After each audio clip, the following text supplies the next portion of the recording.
Welcome back, everybody. This is Kevin with survivalistboards.com, and this is part of my trying to raise a chicken video series. And hopefully y'all been following the other videos. I wanted to go over how I am having to upgrade my feeding and watering supplies as the chickens get older. Let me turn this around here where y'all can see that. That's a 1 gallon waterer. Whenever my wife and I first bought the chickens, we bought 2 of these. Well, I wasn't paying attention. They are waterers. We put feed in one, water in the other one, and I had to shake this to get the feed to come out through that little hole that's really designed for water. But that's alright. Whenever I realized what was going on, we upgraded to this. Then after a few days, maybe a week or so later, my wife liked this type, so we bought one of these. And just, I don't know if it's that the chickens are used to using this one, but they don't like to eat out of this one. I've had both of these in a coop, both of them full of food. This one gets emptied. This one here barely gets eaten out of. And I don't understand why. I don't know if the chickens don't like sticking their head through there and down to get the food. I don't know. The first thing I had to upgrade was the waterer. They were drinking one of these a day. I think this is a quart.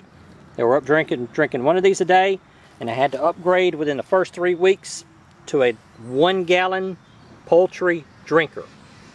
And I imagine before it's over with, I'm going to have a 5 gallon. Yesterday, my wife and I bought this 7-pound hanging feeder because they are eating a quart of food a day. Most of the chickens are between 3 and 4 weeks old. We've got 13 of them. And they are going through right at a quart a day. I filled this up last night. I filled the container up last night, put the bottom on it, flipped it over.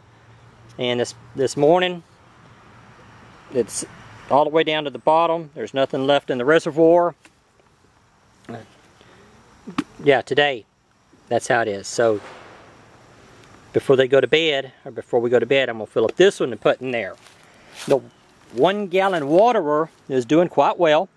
I'm having to fill this up like every 2 days, but I'm also keeping this small one in there next to that one because that's what they were used to drinking out of since we first got them.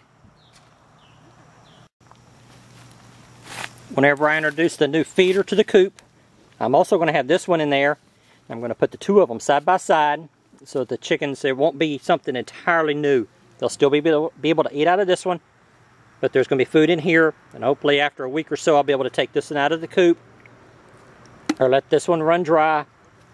Let them eat out of this, but I just don't want to pull this one that they're used to out and then put this one in there and just have that change, just all of a sudden change, like the transition. Like I'm still keeping this water jug in there, even though I've got this one hanging from a snap ring, and hopefully I'm teaching them not to step on it. This one here has been staying real clean, just like the pine shavings that they scratch out of their laying nest gets thrown up in there. I just reach in there and pull it out. So hanging from the snap ring, this waterer is staying a lot cleaner than this one that sits on the ground.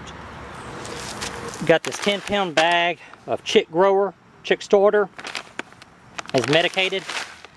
Hey Christy, how long ago did we get this bag of chick starter, the small one? About 6 days ago. This is a 10-pound bag. So at a month old, they're not quite eating, with 13 chicks, not quite eating a pound a day. Maybe half to 3/4 of a pound of chick feed a day. Yesterday we picked up a 20-pound bag. Trying to stay with the same brand name, Dunmore or Dumore, or however you pronounce it. We had the first bag we bought was Lone Star, because that's what the place where we bought the chicks from sold. But after we finished the Lone Star, we switched over to this. Probably going to feed this to them for the next 4 weeks. Well, there's a nice little chart on the back side. Right now, we are between 4 to 5 weeks. Chick starter, chick grower, probably by the end of April, we'll be able to start them on a grower finisher and then into the layer. We've filled this one up about 3/4 of the way. The feed that was in here, I put in here. Let's turn this over. There we go.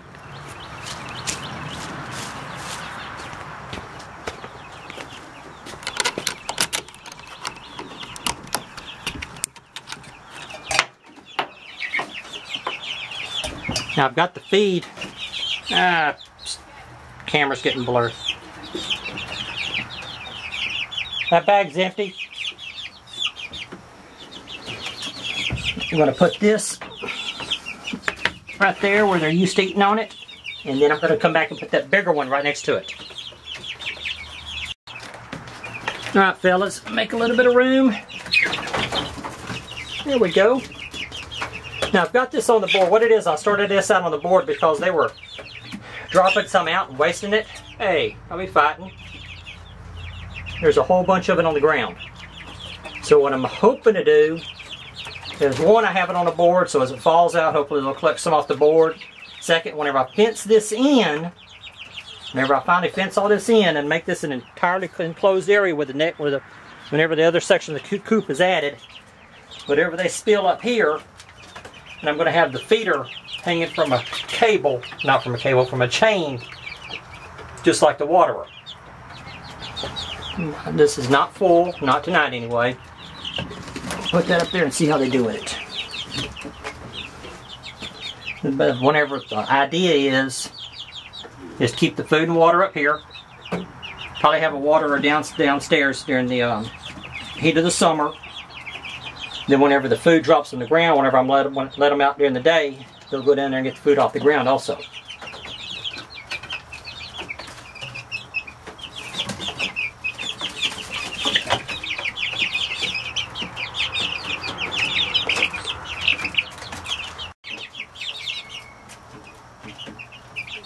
Well, they're eating out of it. Put it in there.